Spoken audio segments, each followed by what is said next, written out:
ಇಷ್ಟು ಆಸಮಾಗಿ ಇಪ್ಪು ವ್ಯೂ ಮತ್ತು ಬೀಚ್ ನಮ್ಮದು ಕುಂದಾಪುರದ ಗಂಗೊಳ್ಳಿ ಹತ್ರ ಇತ್ತಂದರೆ ನಂಬುಕತ್ತಾ. ಮತ್ತು ಈ ವ್ಯೂ ಎಕ್ಸಾಕ್ಟ್ ಪೋಸ್ಟ್ ಕಾರ್ಡ್ ಥರ ಫೀಲ್ ಆಗ್ತಲ್ಲ. ಇದು ನಮ್ಮದು ಗಂಗೊಳ್ಳಿಯ ಅಂತ ನಿಮಗೂ ಡೌಟ್ ಬಂತಾ? ಹಾಯ್ ಎಲ್ರಿಗೂ ನಮಸ್ಕಾರ ಮತ್ತು welcome back to coastal spoon by 2. ಇವತ್ತು ನಾನು ಮತ್ತು ನನ್ನ ಫ್ರೆಂಡ್ ಕೃತಿಕಾ ಸ್ಕೂಟಿ ತಗೊಂಡು ಒಂದು ರೌಂಡ್ ಗಂಗೊಳ್ಳಿಗೆ ಹೋಯ್ಬಪ್ಪ ಅಂತ ಹೊರಟಿತ್ತು. ಇವತ್ತಿನ ದಿನ ಗಂಗೊಳ್ಳಿಯ ಪ್ರಕೃತಿ ಸೌಂದರ್ಯನ ಸವಿಯೋ ದಿನ. ಈ ರೋಡ್ನಲ್ಲಿ ಏನು ಮಿಸ್ ಆದರೂ ಇಲ್ಲಿ ಸಿಗೋದು 4 ಬ್ರಿಡ್ಜ್ನ ಮಾತ್ರ ಮಿಸ್ ಮಾಡೋಕ್ಕಾಗ್ತಿಲ್ಲ. ಇದರದ್ದು ವ್ಯೂವೇ ಒಂಥರ ನೆಕ್ಸ್ಟ್ ಲೆವೆಲ್ಗೆ. ಮತ್ತು ಈ ತೆಂಗಿನ ಮರಗಳ ಕಾಂಬಕ್ಕೆ ಭಾರಿ ಖುಷಿ. ಅದರಲ್ಲೂ ಆಕಾಶ ಮತ್ತು ಅದರ ಮೋಡಗಳಂತೂ ನೆಕ್ಸ್ಟ್ ಲೆವೆಲ್ಗೆ. ನಮ್ದು ಆ್ಯಕ್ಚುಲ್ ಪ್ಲ್ಯಾನ್ ಇದ್ದದ್ದು ಗುಜ್ಜಾಡಿಗೆ. ಆದರೆ ಗುಜ್ಜಾಡಿ ಹುಡುಕ್ತಾ ದಾರಿ ತಪ್ಪಿ ಈ ರೋಡಿಗೆ ಬಂತು. Sometimes wrong turn takes you to the best places ಅಂತಾರಲ್ಲ, ಮೇ ಬಿ ಅದು ನಿಜ.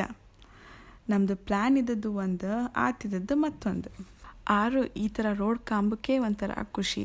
ಚಿಕ್ಕ ರೋಡಿದು ಎರಡು ಬದಿ ಸಾಲ ಅಂಗಡಿಗಳು ಮತ್ತು ಮನೆಗಳು ಮತ್ತು ಎಲ್ಲಿ ಕಂಡ್ರು ಗಾಡಿಗಳು ಮತ್ತು ಅದು ಎಲ್ಲಿ ಗುದ್ದುತ್ತೋ ಎಂಬೋ ಭಯ ಕೂಡ. ಏನೇ ಇಲ್ಲಿ ನಾವೀಗ ಪಕ್ಕ ಗಂಗೊಳ್ಳಿದು ಬಂದರ್ ಸೈಡಿಗೆ ರೀಚ್ ಆಯಿತು. ಇಲ್ಲಿ ಕಾಣಿ, ಇಲ್ಲಿ ನೀರು ಕೂಡ ತೋರ್ತಿತ್ತು ಮತ್ತು ಮೀನಿದ ವಾಸನೆ ಕೂಡ ಹೊಡಿತಿತ್ತು. ಇದು ಎರಡೇ ಸಾಕು ನಮಗೆ ಪ್ರೂಫಿಗೆ ನಾವು ಬಂದರ್ ಹತ್ರ ರೀಚ್ ಆಯ್ತಂತ. ಬಂದರಿಂದ ಗುಜ್ಜಾಡಿ ರೋಡ್ ಹುಡುಕ್ತಾ ಈ ರೋಡಿಗೆ ಬಂತು. ಈ ಪ್ಲೇಸಿಗೆ ಏನು ಹೇಳಿದ್ರೆ ಅದೆಲ್ಲ ಐಡಿಯಾ ಇಲ್ಲ. ಆದರೆ ಬೀಚ್ ಸೈಡಿಗೆ ಗಾಳಿ ಮರ ಇದ್ದರೆ ಅದ್ರ ವ್ಯೂವೇ ಒಂಥರ ಬೇರೆಯೇ. ಹಾಗೆ ಈ ಒಂದು ಕ್ಲಿಪ್ನ ಆ್ಯಡ್ ಮಾಡತ್ತೆ.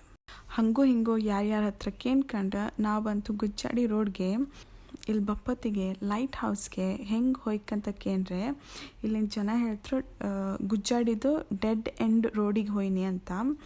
ಹಾಗೆ ನಾವು ಡೆಡ್ ಎಂಡಿಗೆ ಬಪ್ಪತ್ತಿಗೆ ಇಲ್ಲಿ ನಮಗೆ 2 ರೋಡ್ ಸಿಕ್ತು. ಇದ್ರಲ್ಲಿ ರೈಟ್ ತಗೊಂಡು ಹಾಗೆ ಸ್ಟ್ರೈಟ್ ಹೋದರೆ ನಿಮಗೆ ಇಲ್ಲಿದ್ದು ಲೈಟ್ ಹೌಸ್ ತೋರುತ್ತೆ. ಇದು ಇಲ್ಲಿದ್ದು ಲೈಟ್ ಹೌಸ್. ಇಲ್ಲಿಂದ ಸ್ಟ್ರೈಟ್ ಕೆಳಗೆ ಹೋರೆ ನಿಮಗೆ ಇಲ್ಲಿ ಸಖತ್ ಟೈಪದು ಬೀಚ್ ಕಾಂಬುಕ್ ಸಿಗುತ್ತೆ. ಹಾಗೆ ನಾವಿಲ್ಲಿ ಕೆಳಗೆ ಬೀಚ್ ಕಾಂಬುಕ್ ಅಂತ ಹೋತಿತ್ತು. ದಾರಿ ಅಷ್ಟೇನು ಒಳ್ಳೇದಿಲ್ಲ. ಇಲ್ಲಿ ಕಾಣಿ ಮೀನು ಹಿಡಿತಿದ್ರು.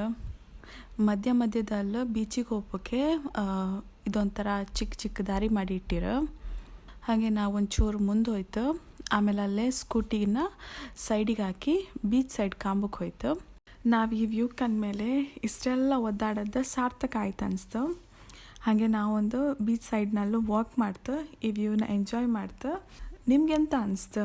ಈ ವ್ಯೂ ವರ್ತ್ ವಿಸಿಟಿಂಗ್ ಅಂತ ಅನಿಸ್ತಾ? ಮತ್ತು ಈ ಬೀಚ್ನ ನೀವು ಮೊದಲೇ ವಿಸಿಟ್ ಮಾಡಿದ್ರಾ ಅಥವಾ ನಿಮಗೂ ನಮ್ಮ ಥರ ಗೊತ್ತಿರಲಿಲ್ದಾ? ಮತ್ತು ಈ ವಿಡಿಯೋ ನಿಮಗೆ ಇಷ್ಟ ಆದರೆ ಲೈಕ್, ಶೇರ್ ಮತ್ತು ಕಮೆಂಟ್ ಮಾಡಿ ಮತ್ತು ಸಬ್ಸ್ಕ್ರೈಬ್ ಮಾಡೋಕ್ಕೆ ಮಾತ್ರ ಮರಿಲೇಬೇಡಿ. ಬಾಯ್.